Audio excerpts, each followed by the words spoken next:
Он угрожает, он приезжает по ночам, приезжает не один, он бывает пьяный, приезжает, пытался... Избивал вас, да? Избивал. Честно, мы живем в страхе и ужасе. Я прошу помощи. Нарушение прав человека, а также ущемление прав ребенка. Просто издевается. Я и моя семья, мы находимся действительно в таком постоянном стрессе. Биздин редакцияга Чүй облусунун тургуну Елена аттуу айым кайрылды. Анын айтымында Назар аттуу таанышы 3 жылдан бери анын тынчын алып, зордук зомбулук көрсөтүп жатканын билдирди. Елена айым 2019 жылдан бери 3 жолу алым үйдүн рейбисине арыз менен кайрылган. Бирок эч кандай жыйынтык жок. Анысыз келгенсип арыздарын жоготуп да жиберишкен. Киргизбей койгон, каралбай калгандары үчүн териштирип чыгабыз. Себебин кошумча маалымат менен беребиз. Кошумча маалымат менен бересиздер. Бул иш каралат деп ишенебиз да. Вас знакомый человек угрожает, идет насилие, да? Он угрожает, он приезжает по ночам, приезжает не один, он бывает пьяный, приезжает, пытался... Избивал вас, да? Избивал, пытался несколько раз через ворота прыгнуть. Я писала заявление, звонила сюда, мне говорят, машины нет, это ваши семейные дела. Когда я прихожу Сами сюда, разбирайтесь. Сами разбирайтесь. Даже не выезжает. Нет, то машины нет, то подождите до утра, то еще что-нибудь. То есть, когда я прихожу сюда, начинаю объяснять, мне говорят в открытую, что вы идете на принцип, он хочет с ребенком общаться, а вы не даете, а я объясняю, что это началось далеко до рождения ребенка. И просто он прошу ваш защиту. Не муж, не это, нет, просто мы никогда не жили. Ну, отец ребенка, да? Он отец ребенка. Он живет с другой женщиной, нигде не работает, у него нет жилья, нет работы, нет семьи. И просто я так считаю, что вот человек просто скучно ему, и он просто издевается. Я и моя семья, мы находимся действительно в таком постоянном стрессе, вздрагиваем от любого шороха по ночам, действительно мы не можем спать, и очень страшно, и никто ничего не может нам помочь. Вы сколько раз писали сюда заявление? И это когда началось? Первый раз когда писали, последний раз когда писали? Можете? Я писала 3 раза заявление. Первый раз в 2020 году, в марте месяце я писала. И последний раз я писала по поводу того, что не могли найти мои дела, закрывают мои дела. Следователи со мной не разговаривают, говорят, что это мои семейные дела, и поэтому я писала последний раз заявление в январе, по-моему, или в декабре в прошлом году я писала. В 22 году декабре, да. Недавно, получается, да? Нет. И приняли? Нет, я прошу. В 21 году? В 21 году, да. Приняли? Приняли, но, я говорю, меня вот сюда практически не пускают, и все эти молодые люди меня знают, и как бы начальники со мной практически не разговаривают. В декабре в прошлом году начальник меня увидел около своего кабинета, если честно, даже не одеваясь, убежал из кабинета, выскочил на улицу, было очень неприятно. А здесь заявление не принимать, потеряли. Сказали, потеряли ваше дело? Второй раз уже потеряли. В январе в прошлом году я написала жалобу в прокуратуру. Прокуратура, когда начала заниматься моим делом, в прокуратуру поступили материалы моего дела, но просто скоршеватель с перечнем документов. Все документы были утеряны. Все факты, которые вы предоставляли? Да, все фото, видео, то, что писали свидетели, все это исчезло, и мне пришлось что-то восстанавливать, что-то восстановилось. Обратно собирать документы, да? Сейчас опять дело в том, что не могут найти мое дело. Прокуратура говорит, что у них нет, в РОВД говорят, что... Вы в пятницу обращались? Я в пятницу была в прокуратуре. Мне сказали, найдут, позвоните. Я сегодня буквально связывалась с куратором. Он сказал, что к нему дело не поступало, и в канцелярии тоже такого дела нет. Они не могут его просто-напросто найти. А здесь что говорят? Здесь говорят, что еще в ноябре месяце передали в прокуратуру. В ноябре 22 года? Да. То есть были здесь встречи, следствие как шло вообще, по вашему заявлению, да? Ну, если честно, я все время ходила, переписка была с разными следователями. Сейчас у меня на данный момент уже 5-й следователь, никто толком не обращает на меня внимания, говорят, что все это ерунда, все это как бы... Это насилие, издевательство, все это ерунда. Все это ерунда, что многие так живут и как бы, вообще никак не реагируют на мои просьбы о помощи. Я просто не знаю, куда обращаться. Мы заключили контракт. Контракт даже заключили. Мне пришлось, сейчас я плачу охранному агентству. Мы заключили контракт. Почему подключили тревожную кнопку на тот случай, что если вдруг какое-то вот вмешательство в наше жилище, то мы хоть как-то там будем иметь защиту какую-то. А милиция вовремя не приезжает? Нет, ни разу никогда. Я звонила участковому. На тот момент моего участкового он был в отпуске, а другой, его заменяющий, он сказал, что на самом деле это ваши семейные дела, и подождите до утра. Я ему объясняла, кричала, что человек пытается перелезть через ворота, явно не в адекватном состоянии, помогите, что мне делать. Мне заявили, что подождите до утра, утром будем разбираться. Никто ничего. Хорошо, сейчас, если начальник следствия нас примет, мы все эти вопросы им зададим. Ассаламу алейкум еще раз. Биз Елена айымдын көйгөйү менен Аламүздүн рейбисине кайрылдык. Салам алейкум, байке. Начальник следствия Кайрат Кенжебаев, 150 предел. Сізден рұқсат алдық. Жатын іші менен келгенсіз. Кімден рұқсат алдыңыздар? Күй емеден, пресс-службадан Замирбай келген. Қабыл алыңыз. Бұл Малютина Еленаның іші бойынша 3 жол арыз жазыпты сіздерге. 3 жолтен арыздың жоғалып жүрсің. Жоғалып жүрсің? Ооба, ошонун ишин карап бериңиздер азыр. Макул, азыр мен пресс-службадан тактап келейинби? Тактап келип тура жибек.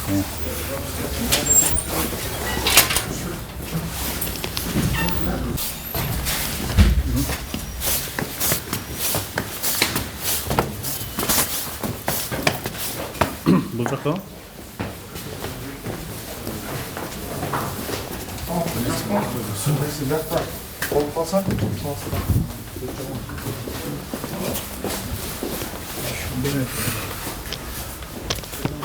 Биздин журналист топту тергөө бөлүмүнүн башчысы кабыл алып, жагдай боюнча түшүндүрмө берди.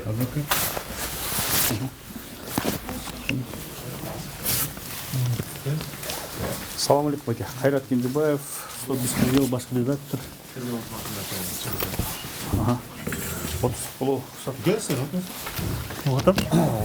Биз ушаяктын иши менен келгенбиз. Өз деле айтып берсе болот. 3 жолу арыз жазган, акыркы жолучу домашнее насилие угрожает. 3 жолу арыз жазган, даже милиция на звонки не приезжает, заключила договор с охранной агентством. Милиция не реагирует, не действует, иштер кылбай атат. Ушуну кара 5 жолу тергөөчү алмашты дейт. 5 раз следователь меняли. Ушул иш боюнча бизге комментарий берип койсоңуз, эмне болуп атат? Неге Малютина Еленанын иши, бул айымдын иши каралбай атат? Эмне себептен? Же бул жөнөкөй эле бир окуябы же көпчүлүктүн айтышы боюнча бир өзүңөрдүн жеке үй бүлөлүк ишиңер деп атат. Ваша семейные дела, поэтому сами разбирайтесь дептир да. Эми ушул тууралуу комментарий окуңуз, анан иштери каякта жоголуп кетти деп айтыптыр да. Прокуратура таппай атыптыр иштерин. Ким тараптан айтылыптыр жоголуп кетти деп иштерди? Иштердиби? Иштерде прокуратура бар. Вы к нам обращались, да, ранее заявление? Конечно. Ваши данные можно? Малютина Елена Михайловна, я могу паспорт. И у вас Давайте, можно паспорт? И у вас я была. Сейчас вспомнил. Просто вы в масках не узнал. Ошол боюнча бизге комментарий окусоңуз, эмне болуп атат? Неге мындай болуп атат? Сейчас на данный момент мои документы куда-то исчезли. Материалов моего дела. Прокуратура же не может найти, да? В прокуратуре я звонила, была я в пятницу там лично. В прокуратуре куратор, который ведет следователя Исраилову, он сказал, что к нему дело не поступало. В канцелярии посмотрели все документы, все входящие, все просмотрели. Моего дела не могут найти. Вот, подскажите, пожалуйста, а у вас есть какой-то журнал регистрации? Вы же куда-то, когда передаете документы, вы же как-то фиксируете это? Да, обязательно. А можно посмотреть? Потому что в прошлом году, в январе месяце, была такая же история. Я писала жалобу в прокуратуру, мое дело было тоже потеряно. И когда после того, как я обратилась в прокуратуру, написала заявление, в прокуратуру поступила папка, но без всех материалов дела. Фото, видео, экспертизы, свидетельские показания, все было утеряно. Вот сейчас, на данный момент, то же самое происходит второй раз. То есть ни в прокуратуре, ни в ВВД, нигде нет материалов моего дела. Все это продолжается уже в течение третий год идет. Я просто не знаю, что мне делать. Если этот человек просто приезжает, угрожает, он говорит, что если я не буду слушаться, то он и меня, и мою семью накажет. Я что должна сейчас делать? Я буду ждать, когда он меня приедет и убьет или еще что-то со мной сделает.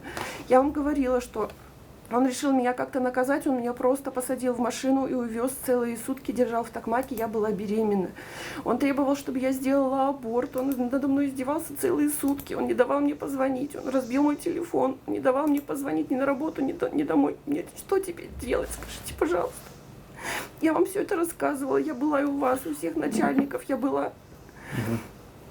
Мне просто нужна какая-то помощь. Я говорю, я сейчас заключила контракт с охранным агентством, я теперь туда еще деньги плачу. Ну скажите мне, пожалуйста, когда-нибудь кто-нибудь обратит на меня внимание.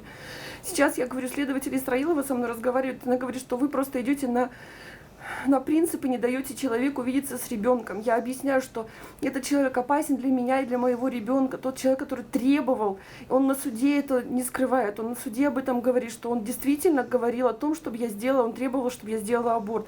Он издевался так, что я лежала на сохранении, все эти документы, все это есть. И он просто приезжает по ночам и требует встреч с ребенком. Я ему объясняю, что в 12 часов пьяный и с толпой друзей не приезжают к ребенку. Он мне сказал, что я должна слушаться его. Что мне делать? Подскажите мне, пожалуйста.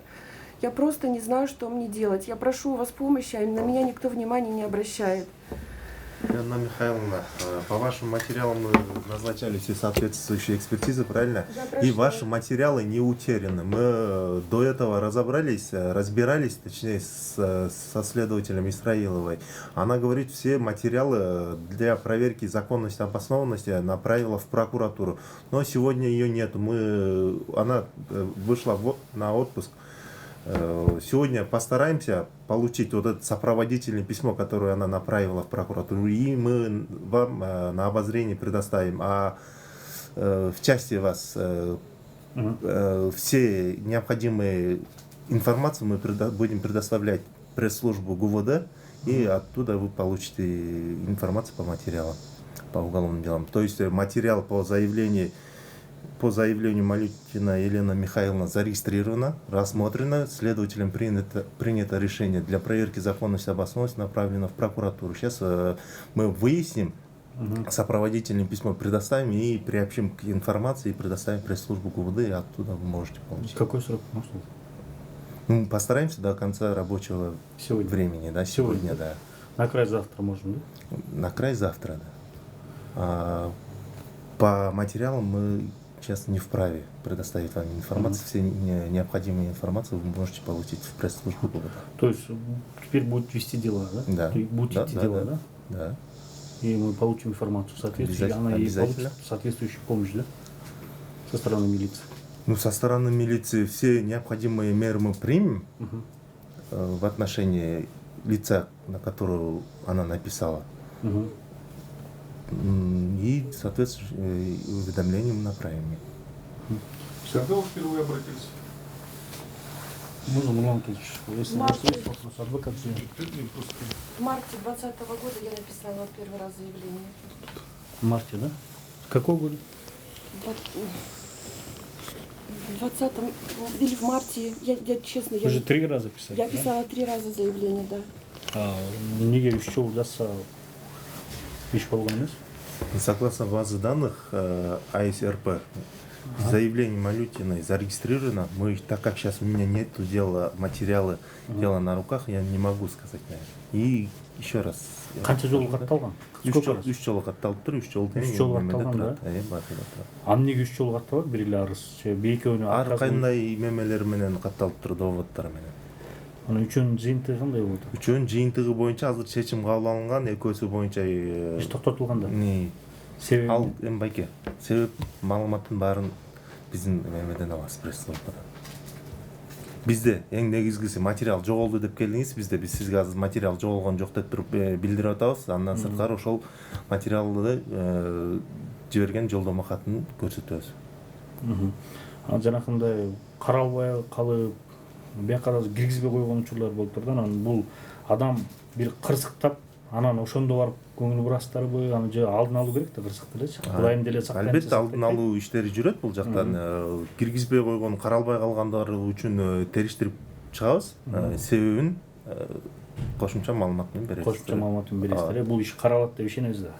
Эми ар бир жаран кайрылгандан кийин арызы каралат, чечим кабыл алынат. Эми ал кабыл алынган чечим боюнча эми ал жаран кандай кабыл алат биздин чечимди, кандай түшүнүп, кандай кабыл алат, ал жөнүндө биз тергөө амалдары толук жүргөнбү бул иш боюнча? Мен сизге айтып атам дагы бир жолу, колумда материал жок болгондугуна байланыштуу айта албайм. Что тогда сизди күтөбүз анда? Автоматически сизди күтүп анан берип койсоңуз маалымат. Маалымат берип койсоңуз, ошо бүгүн кечке же эртең болсо деле биз күтөбүз. Анан ошону токтоп биз анан толук кылып материал чыгарсак дейбиз да. Сизге рахмат, ишиңизден көңүл бурасыздар деп ишенебиз. Биз милицияга ишенебиз. Жарандарды коргойт деп ишенебиз. Бирок толук жообун Чүй облустук ички иштер башкы башкармалыгынын басма сөз кызматы аркылуу бериле тургандыгын кошумчалады. Ал эмидин рибисинин тергөө кызматынын башчысы милициянын капитаны Дүйшө Баев Чыңгыз Абдрашидовичке кирип чыктык. Бул бизге кайрылган жарандын арызы боюнча 3 жолу кайрылган экен. Экөөнүн иши токтотулган, эмнегедир түшүнбөйбүз. Анткени тааныш тарабынан бул айымга зордук, зомбулук көрсөтүлүп келатат. Акыркы 3 жылдан бери булардын жегени, желим ичкени ириң болуп жашоо бербей атыптыр да. Бирок ошого ал эмидин рибиси дагы жакшы буга чейин айымдын айтымында көңүл бурбай келген. Азыр тергөө бөлүмүнүн башчысына кирдик. Тергөө бөлүм башчысы бүгүн кечке же эртең толук маалыматты беребиз иш боюнча деди. Эми ошол маалыматтарды күтөбүз. Адвокат Нурлан Токталиев Елена айымдын иши боюнча төмөнкүлөргө токтолду. Елена на протяжении 3 лет ждет какого-то результата от РОВД Алмудынского района, но никаких движений нет по его вопросам, никаких не предпринимаются мер. Очень жаль, что наша прокуратура Алмудынского района в частности не взаимодействует с правозащитными организациями, где женщины в данном случае могли бы помочь. Также очень жаль, что наш омбудсмен также не проводит мониторинг по защите прав детей и женщин, потому что мы считаем, что здесь вопиющий случай нарушения прав человека, также ущемления прав ребенка. Почему именно прокуратура не реагирует на это и также не взаимодействует с аппаратом омбудсмена, чтобы пресечь данное насилие в отношении этой семьи? Как я уже сказал, уже на протяжении 3 лет Елена обращается в РОВД, просит и ищет какой-то помощи и защиты, но она этого не получает. Но на сегодняшний день мы тоже обратились к начальнику следствия, который тоже не владеет ситуацией и также ничего сказать нам толком и не может. Это все образец того, как работает у нас надзорный орган прокуратуры Алмудынского района.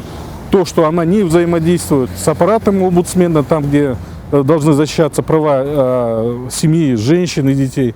Также не взаимодействует с общественными организациями, где ей могли бы оказать психологическую, финансовую и другую помощь.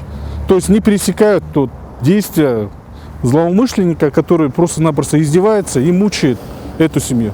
Дело в том, что как в последнее время мы наблюдаем, что аппарат омбудсмена позволил себя втянуть в политические какие-то процессы, не обращая внимания на проблемы и чаяния народа, простых граждан, которые также мучаются и страдают от действия лиц, которые работают на местах, которые ответственны помогать гражданам. То есть они не работают. Зачем им куда-то что-то влезть, какие-то там непонятные политические моменты? Вот конкретно людям на местах они должны помочь. Бул арыздар бир эле адамга Н Жетибаевга чара көрүү жөнүндө, себеби ооз каалгыс сөздөр менен сөгүнүп, телефон аркылуу коркутуп, тынчын алып жаткандыгын билдирип, ошол окуялар боюнча чара көрүүнү суранган. Өз учурунда арыздар Ала Эмне райондук ички иштер бөлүмүндө катталып, текшерүү иштери жүргүзүлгөн. Биринчи арыз боюнча 2021-жылдын 14 май күнү текшерүүнүн жыйынтыгы менен Кыргыз Республикасынын Жаза процессуалдык кодексинин 26-беренеси 1-бөлүмүнүн 2-пунктуна ылайык сотко чейинки өндүрүш иши кыскартылган. Учурда бул иш боюнча Ала Эмне райондук прокуратурасы тарабынан кыскартуу токтому чыгарылып, кайрадан текшерүү жиберилген. Экинчи арыз боюнча 2021-жылдын 30 ноябрь күнү тергөөнүн жыйынтыгы менен Кыргыз Республикасынын Жаза процессуалдык кодексинин 26-беренесинин 1-бөлүмүнүн 2-пунктуна ылайык сотко чейинки өндүрүш иши кыскартылган. 3-арыз боюнча 2022 жылдын 20 январь күнү текшерүү жыйынтыгы менен Кыргыз Республикасынын жазык процессуалдык кодексинин 26 беренесинин 1-бөлүмүнүн 2-пунктуна ылайык кылмыш ишин козгоодун баш тартуу чечими чыгарылган. Бул чечим дагы Ала Эмне райондук прокуратурасы тарабынан 2023 жылдын 14 январь күнү кыскартуу токтому жокко чыгарылып, кайрадан тергөө жүргүзүүгө жиберилген. Учурда аталган арыздар боюнча Ала Эмне райондук ички иштер бөлүмүнүн тергөө кызматында текшерүү иштери жүрүп жатат. Жыйынтыгы менен кошумча маалымат берилет. Чүй облустук ички иштер башкы башкармалыгынын басма сөз кызматы билдиргендей, Елена айым 2021 жылы 2 жолу Ала Эмнедин рибисине арыз менен кайрылган. Анда ал Назар аттуу таанышы 3 жылдан бери тынчын алып зордук зомбулук көрсөтүп жатканын билдирген. Бирок 2 иши кыскартылыптыр. Биздин журналисттик топ бул иш боюнча кайрылгандан кийин 2023 жылдын 17 январында райондук прокуратура тарабынан кыскартуу токтому жокко чыгып, тергөө жүргүзүүгө кайрадан жөнөтүлдү. Азырынча иш кандай нукка өзгөрөт белгисиз, бирок баардык жагдай тергөө амалдары аяктаган соң маалым болот. Стоп беспредел медиа порталы бул иштин жүрүшүнө тыкыр көзөмөл салып турмакчы. Аман болуңуздар.